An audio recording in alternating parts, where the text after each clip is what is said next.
So we're back again on my phone today. We're going to be reviewing the new Siri AI from the latest updates. So the latest Siri AI is a combination of Google's Gemini and Apple's Siri.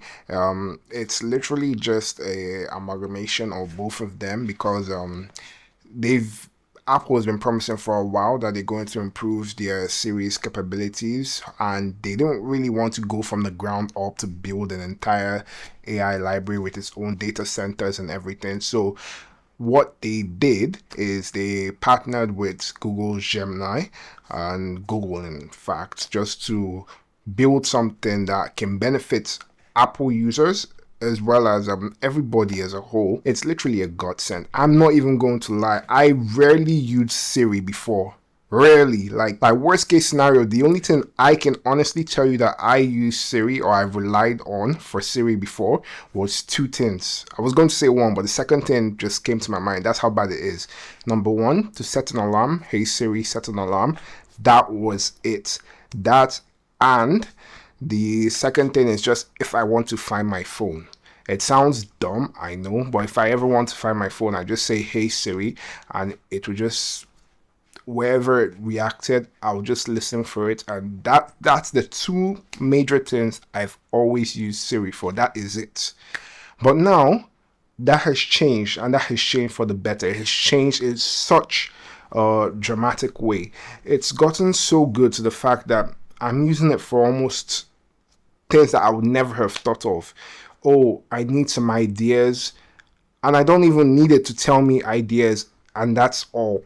I can say, give me a list of ideas that I can do a drama or play about, and put it in my notepad. That is something I've never thought I was ever going to be able to do, ever. Like, that's just me creating an example that I've done, like stacking ideas on top of one another, being able to conversate with it, and then telling it to do tasks for you, and then putting those tasks in another app is something that it feels more natural now. It feels more like an agent, and it works. This is not something that I'm promising you that it doesn't work. This is something that I do now, and I do it frequently enough to tell you that it works, and I never actually thought it would reach this stage in terms of Siri actually feeling like an intern of sorts. And it's actually, if you think about it, like, it makes a lot of sense for you to have an agent on your phone that you can rely on like this. And it's not just, oh, what's the weather going to be like today? Because how many times realistically are you going to ask it what the weather is like every day? You just look outside your window if it's sunny, or if it's like the skies are gray, and you know, okay, is it going to rain or not? But now, even if you ask it that, it's a lot more involved. It's a lot more nuanced. It will tell you, oh, it's going to rain from so and so time to this, like, statistically. And I don't know, when I asked it about if it was going to rain, it's more detailed in its answers. Like, let me see, what's the weather like today? Looks like rain today. The high temperature will be 83 degrees and low will be 75. If it rains today, when is it most likely to stop raining? The rain is expected to taper off later this evening, with conditions shifting from drizzle to mostly cloudy around 10 p.m. See what I mean? When you ask it, depending on how you ask it, I guess, it will actually tell you, oh, let's say it's raining currently. It might tell you, okay, like right now it's drizzling. It will tell you, okay, the rain is most likely to stop at so and so time. It never did that before. It didn't care. If your questions were too complex, it would take you straight to Safari. And that's something I've noticed that it tries as much as possible not to do now. Now, if you ask it some questions like, oh, pull up images, it will try as much as possible to get it from your gallery, or bring those images from Safari into Siri's, like, pop-up bubble.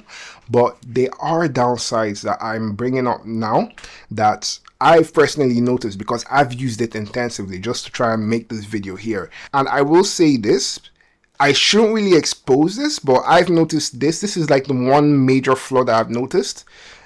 If you have the phone, and let's say you're someone like me now, that's not all the time, but like occasionally I take a picture of my credit card, and let's say I want to take a picture of my credit card and use it later without having to look for my wallet. I noticed if you tell Siri to show you a picture of your credit card, it does it. Like, it doesn't even try and hide it.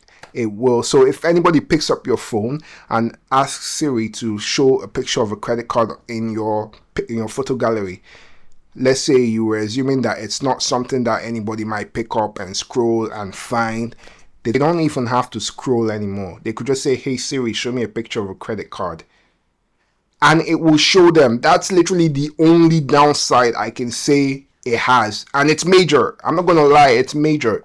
The fact that I can pick up anybody's phone and just say, Siri, show me their credit card information. That's literally it. Aside from that, it's perfect. Well, not perfect, it can always be better, but that's literally the only downside.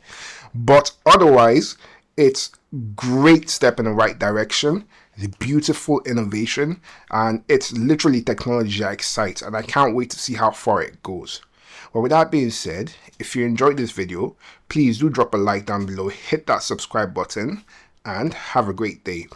This video actually is sponsored by my software that I made myself. If you want to support my endeavors or this channel specifically, please hit that link in the description down below and get my software. You can get it on a monthly or permanent basis.